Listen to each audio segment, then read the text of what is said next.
78 অর্থাৎ 78 কোনো সংখ্যার 15 অর্থাৎ 15%। তাহলে কোনো একটি অজানা সংখ্যা আছে এবং তার 15% নিলে আমরা 78 পাবো। ধরি সংখ্যাটি x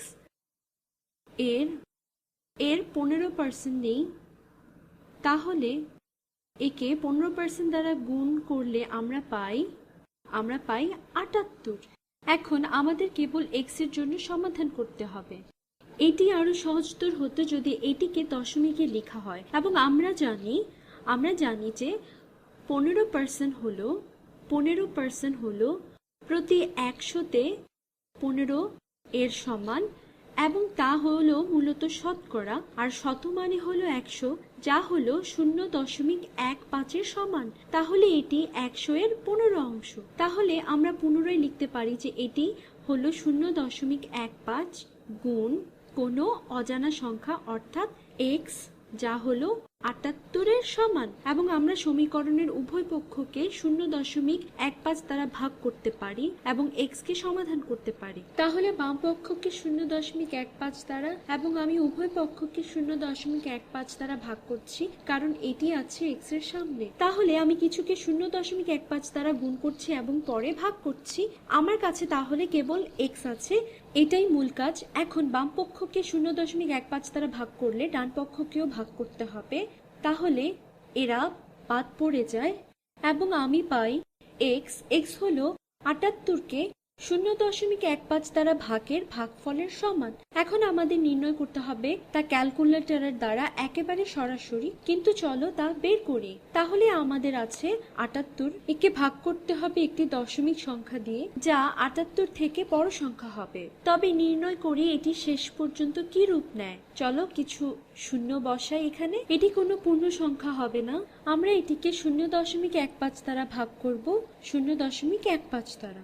এখন জিনিসটিকে সহজ করার জন্য হর ও লব উভয়কে 100 দ্বারা গুণ করি এবং তখন 0.15 হয়ে যায় 15। 0.15 গুণন 100 হলো 15। আমরা কেবল দশমিককে 2 ঘর সরাবো। চলো তাকে নতুন রঙে পূরণ করি, সেখানে একটি দশমিক চলে আসে, এবং চলো অন্যটিকে মুছে দিই যাতে আমরা বিভ্রান্ত না হই। যদি আমরা 15-এর জন্য তা করি, আমরা অবশ্যই 78-এর জন্য তা করব। তাহলে যদি আমরা দশমিককে 2 ঘর সরিয়ে নেই, 1 2, এটি হয়ে যায় 78 অথবা 7800।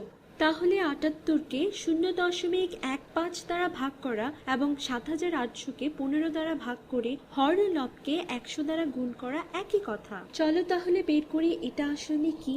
এখন 15 একবারও 7-এ যায় না, তাহলে আমরা বলতে পারি 15 7-এর মধ্যে 0 বার যায়। এখান থেকে আমরা কোনো ফল পাবো না, তাহলে আমরা পরেরটা যাই, অর্থাৎ আমরা দেখি 15 78-এর মধ্যে কতবার যায়। এটি নিয়ে চিন্তা করা যাক। 60-এর মধ্যে 15 যায় 4 বার, 75-এর মধ্যে যায় 5 বার। সুতরাং এটি উপরে লেখা যাক 5 বার।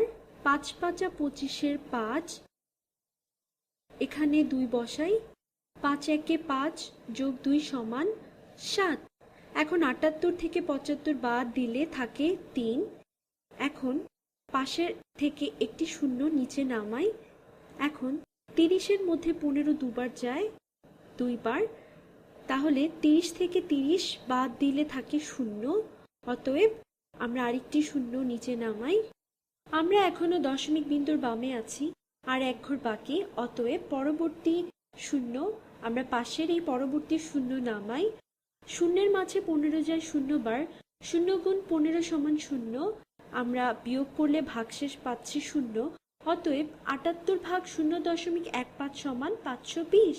অতএব x সমান 520। সুতরাং 78-এর 15% হচ্ছে 520। তোমরা গাণিতিক সংজ্ঞাও এখানে ব্যবহার করতে পারো। 15% হলো শতকরা, তাহলে এটা হলো শতকরা, এটা হলো শতকরা। 520 বা কোনো নাম্বার বের করার আগে যা ছিল আমরা সেটার শতকরা বের করছি। এটাকে অনেক সময় ভিত্তি বলা হয়, তাহলে এটাকে বলা হয় ভিত্তি। তাহলে আমরা যখন কোনো সংখ্যার শতকরা বের করি, যে সংখ্যাটা আসে সেটাকে আমরা বলি অ্যামাউন্ট। এই ক্ষেত্রে 78 হচ্ছে অ্যামাউন্ট। তোমরা অ্যামাউন্টকে ভিত্তির ভগ্নাংশ হিসেবে দেখতে পারো। এই সংজ্ঞা সম্পর্কে জানা থাকা ভালো, তবে গুরুত্বপূর্ণ বিষয় হলো সমস্যার সমাধান করতে পারা এবং ধারণা করতে পারা। উদাহরণস্বরূপ, শতকরা 15% হলো কোনো একটা সংখ্যার ছোট একটা অ্যামাউন্ট, অর্থাৎ 78 হলো কোনো একটা বড় সংখ্যার 15% বা ছোট একটা অ্যামাউন্ট। তাহলে 15% যদি ছোট হয় এবং সেটা যদি 78 হয়, তাহলে আসল সংখ্যাটা অবশ্যই অনেক বড় হবে, যা হলো 520, এবং আমাদের উত্তর এই ধারণার সাথে মিলে যায়।